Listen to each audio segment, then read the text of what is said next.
Well, hey guys, welcome back to Waters Family Homestead. So I had an idea. We had a lot of pallets at work that just built up from us getting deliveries in, and we don't have anything to do with them.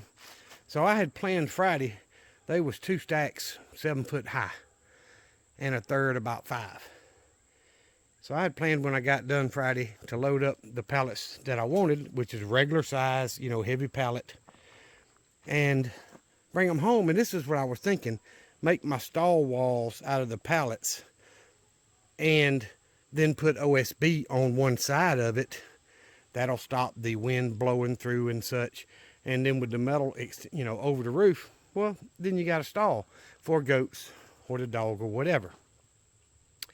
And I was actually planning on putting one out here, so they'll just be 4 foot opening and then 4 foot closed, so it actually be a stall. And maybe put a gate on that at some point in time. But I got back from work Friday about 6 o'clock, and somebody beat me to all the pallets. They went through and left pretty much mostly the ones that are odd sized, smaller, bigger, so on. So this is what I got out of what was left.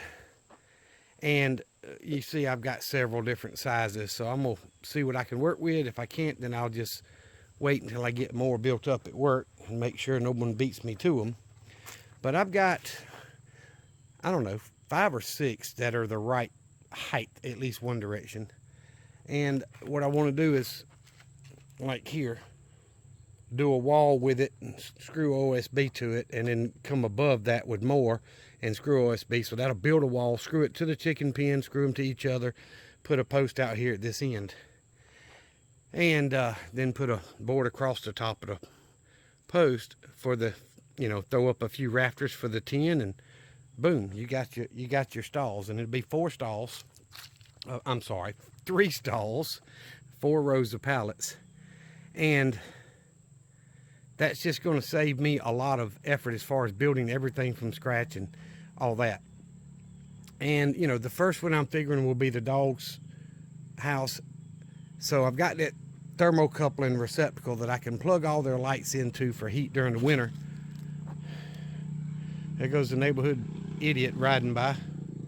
Well, he's got a child on there for a change instead of just by himself. Anyway,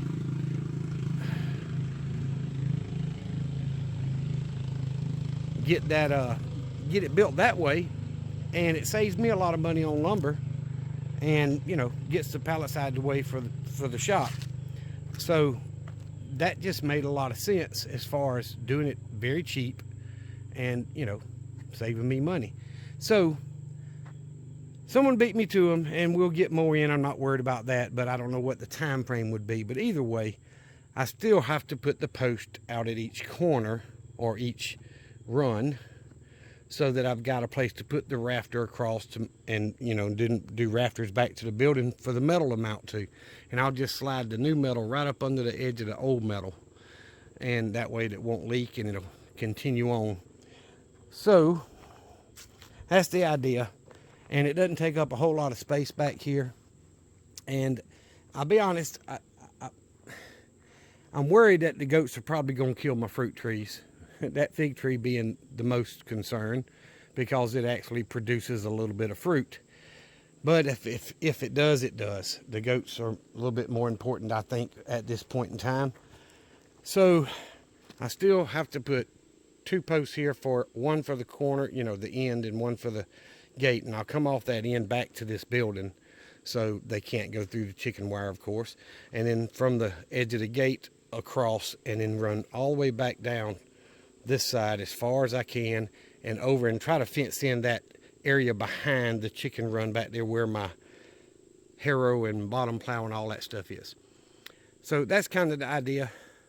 I did get out here with the chainsaw the other day, and I cut some of those bigger trees that were sticking over and threw them back over the line, because they're growing from through the fence area.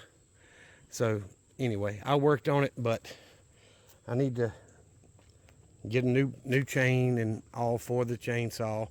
I've got, I can't remember, 3 or 4 chainsaws, but I know 2 of them run pretty good, so I'll just I just grabbed the small one because it's easier for me to work with, and cut some of those and started cleaning up. I have not moved the debris yet, but I'm going to. And I got the metal 55-gallon drums replaced where these plastic ones were on the trail through the woods, which is the range train, you know, run from one place to the next. So I've gotten a little bit of stuff done, but I just wanted to do a quick video and show y'all I'm still out doing things. I'm not trying to kill myself and get it done in a day, but I am working on it. And the water tower, of course, I cannot do that by myself. There's no way me and my tractor is going to stand up these telephone poles that are going to be 25 feet tall. You know, it's just not going to happen. I need my water tower at least 15 feet at the base of the room where the tanks go. And then, of course, the room is going to be 7 to 8 feet above that. So that's my plan. I've still got to get a tape measure out and measure the poles and see what the 5 longest ones, you know, 4 of them, the 4 longest actually for the 4 corners, because they're going deeper in the ground. And then the one in the middle, same depth in the ground, but it stops at the base of the floor for the room that's going to hold the water tanks. So it can be about 8 feet, 7 or 8 feet shorter than the rest. So I got to get my tape measure out and start marking them and measure them so I can get the chainsaw and cut them off to the right length. And then I can get rid of the stuff I don't need. The shorter poles I'm probably going to use for the poles on the goat stalls here and save me some money there. I got all them poles for free and I can get more if I want them. So that's just an idea. There's old dead worm. Throw it in the chicken pen. Well, almost. Landed in the fence. But there's no way to dig these holes by hand. So I'm kind of stuck with that. I'm going to walk around and show y'all what else I've gotten done as well. I mean, I've still got a lot left to do, but I try to knock out the smaller projects and then work a little bit on the bigger projects. So I showed y'all the gate / fence that I made to separate the chicken run, the fruit orchard side, from the chicken pen end. And it was all wavy and a lot of slack left in the wire. And hooking it back to the fence, one of my chickens or 2 of my chickens got through there that first day and mixed back in with the rest. So I showed y'all in the short video where I've told y'all and then showed you that I've separated the chickens now. This first pen on this right side has got Sue in here and all the Rhode Island Reds and the barnyard mix. So he's got 9 hens in him, and Junior can't attack him every time he tries to mount one. But the Wyandottes and 1 rooster are in the first pen on the left with one turkey without a rooster. So I'm going to move Junior over there with the Wyandottes and all 3 turkeys. And then I've got the blue orphans in the middle. Now, the reason I did that is to find out which hens are laying and which hens are not. And I can tell you, as of right now, my Wyandottes are still laying pretty good. The Rhode Island Reds are laying the best, actually. They're laying really good. Haven't gotten an egg from the blue orphans at all.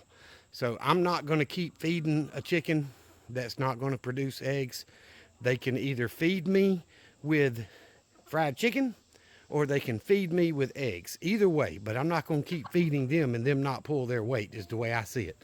So I'm going to separate them tonight when it gets dark and the turkeys go to roost. I'm going to move them around to the other pen, and I'm going to move Junior and leave the blue orphans by themselves. And if after, a few days or a week, I don't get eggs from them, they're going to freezer camp. Plain and simple. A lot of people say they're so beautiful, and they really are. They're pretty chickens when they're,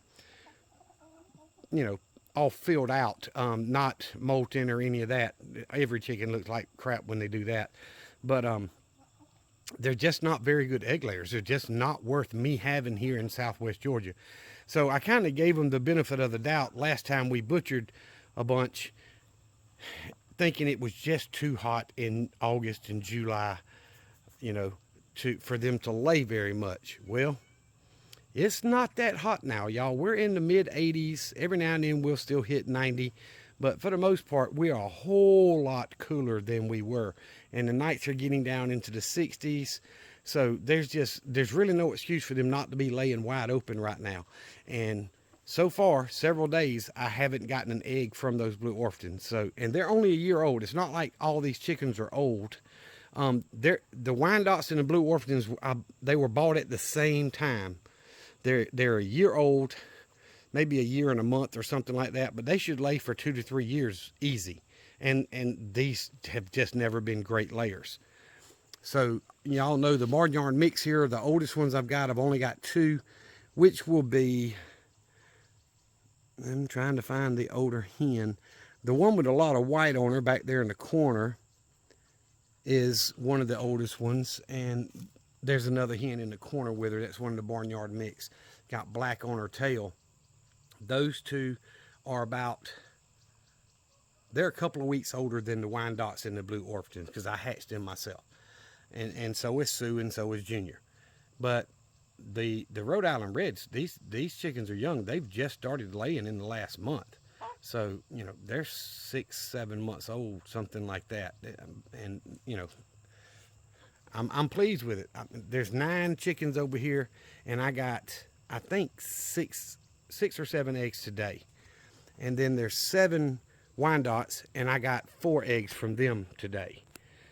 So over 50% and almost 75% roughly, and nothing from the Blue Orpington. So that's the purpose of me separating them, is to find out which ones are laying eggs and which ones are not. You know, I'm trying to build this homestead up to where eventually one day it's going to be self-sufficient. That's everybody's dream. And I know it being 100% is not possible for anybody in today's time, unless we're forced to. But I'm not going to carry a bunch of chickens that aren't doing anything for the homestead. So these girls are probably going to be going to freezer camp pretty soon, because when they quit laying, it's time for them to start feeding us a different way, and I'm fine with that. But what I wanted to show y'all is, you see this fence here, it still shows loose, right? But I put some wire nails, you know, horseshoe nails, in the post here, and made it to where the board that's on the fence hooked to here, so that they can't squeeze through, because this post won't give and that board won't give. And then I took and cut it loose at that end and reattached it, pulling it much tighter. And you see, it's not, I mean, it's got a lot of wavy to it, but it's nowhere near drooping and sagging and all that like it was before. So it just looks better, and it's easier to handle. I can go in and out now easier without having to fight with the fence to unhook it. And so it just made the gate slash fence a lot more manageable for me. I can do it with one hand now, where before it definitely took 2. So that's what I wanted to show y'all. I brought a trailer home with the pallets on it from work, and I didn't get the pallets that I wanted. I'm disappointed somebody beat me to them. They probably got 2 or 3 times as many as I needed to do this job the way I wanted to. But, you know, I didn't tell everybody I was going to come back from work that day and get them at the end of the day. So, you know, I don't know if someone from work got them or someone just drove around the back of the building and got them after we closed. I just don't know.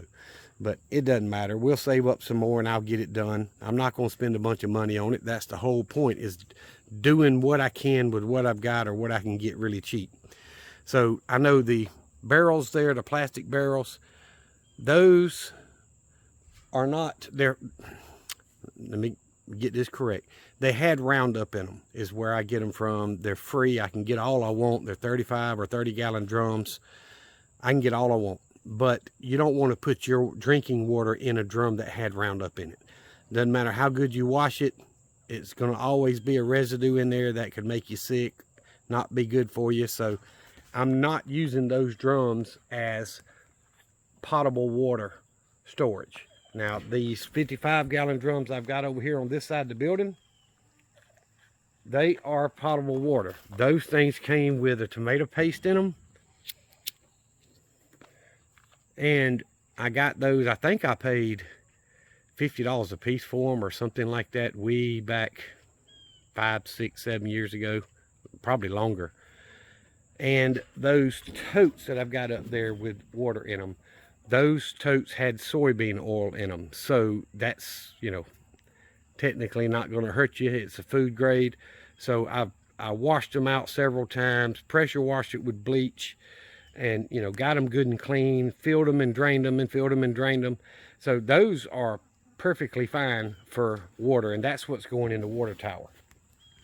But I just want to show y'all what my idea was. I know I've talked about it a couple of times, but you know, I'm not trying to spend $1,000 building this thing, other than the wire and the wire ties and the, you know, the fence and the post. You know, I'm going to have money in that, and I may end up having to buy another gate or two. But I've got another 12-foot gate like this, which was a cattle panel that I turned into a gate, and I can put wire on it instead of 10. I don't like the 10 as much as I thought I would. But I've got an 8-foot gate here, and I've got a 3.5 or 4-foot gate here. This 4-foot, which is rusty, you know, whatever, it ain't gonna hurt. I can patch up the chain link fence that's on it, or replace it with regular fencing. That's gonna be my walk-through gate at this end. And then the 8-foot gate is going to go on the back side so I can drive the tractor in. And then the 12-foot one I've got is going to go at the back end of it so I can actually open both of them and drive completely through. And that gate will open up into the next paddock when I get it fenced in. So I've got the gates I've got to have. I still may end up adding more down the road, but either way, it's a ongoing process. I know all you guys are working hard on your homesteads, and most of you follow how the world's going and the country is going right now. And, you know, none of us are pleased with it. Nobody. I don't care who you are. The only ones that are happy about the way the country's going are the ones that are trying to destroy it. And they're doing a pretty dang good job, because rich men north of Richmond, and I don't care what side of the aisle they're sitting on, every one of them need to be replaced. So I'm gonna get off that, but guys, I appreciate y'all watching the videos, subscribing to the channel, and hitting that thumbs up button. It really means a lot to all of us smaller channels. It's more than I could ever tell y'all. The only way to grow channels now, with the liberal side of the country taking over all the big social media stuff, you guys know as well as I do, conservatives, Republicans, and not so much Republicans, but especially conservatives like myself. I consider myself a constitutional conservative. I believe we should follow the Constitution the way it was written and do away with all the other crap. And we can either follow it, or they can find another place to live. Doesn't matter to me. If we're going to give Ukraine hundreds of billions of dollars, hey, we can afford a plane ticket to send them somewhere else. Doesn't hurt my feelings at all. But thank y'all for watching. I really do appreciate it. I went to Neighborhood Pain in the Butt. He rides that thing back and forth on this dirt road. 3 o'clock in the morning, guys. It's all times of the day and night. Most of the time without a shirt on. But anyway, thank y'all very much for watching. I do appreciate y'all supporting the channel by hitting that thumbs up and subscribing. Y'all remember what I always tell you. Jesus loves you, and so do I. Y'all be safe. Be prepared. All right, little add to the end of the video here. Out of all the pallets I brought home, only 3 of them are normal pallet size, which is like 3.5 by 4. So I looked at some of the smaller pallets, setting it on top here, and it'll fit under the edge of the metal. It'll fit under the edge of the metal here, but it's gonna hold the metal up and not have a slope down. So the way I'm gonna have to do this is 2 pallets, which will be 2, 4, 6, 8 regular size pallets, and then 3 more for the stalls to have a partial wall. So I need 11 more. No.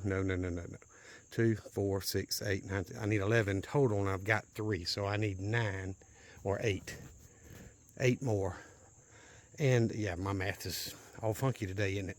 But either way, 8 more regular size pallets to screw up and screw together to the building. And then the OSB with the rafters is going to have to be the framing for the top part of the OSB up here. So there won't be a pallet up higher. But that's fine. Still saves me a little money. Post on each end, rafters going back to the building. That's all I need, and the OSB will screw right to it. It'll protect them from the wind and the rain, or metal, but I'm planning on OSB because it's warmer. Wood is warmer than that metal, and that'll get the 3 stalls done as far as framed up. And I'm planning on running power from my mini barn over there out here. I don't know how I'm going to do that yet. I haven't planned it out, but I usually just run an extension cord. But with 6 different stalls, 3 chickens and 3 goats, or 2 goats and a dog, whatever, I'm going to need more power than I think I should be running on an extension cord than you know, for the whole winter. But I may have to, I don't know.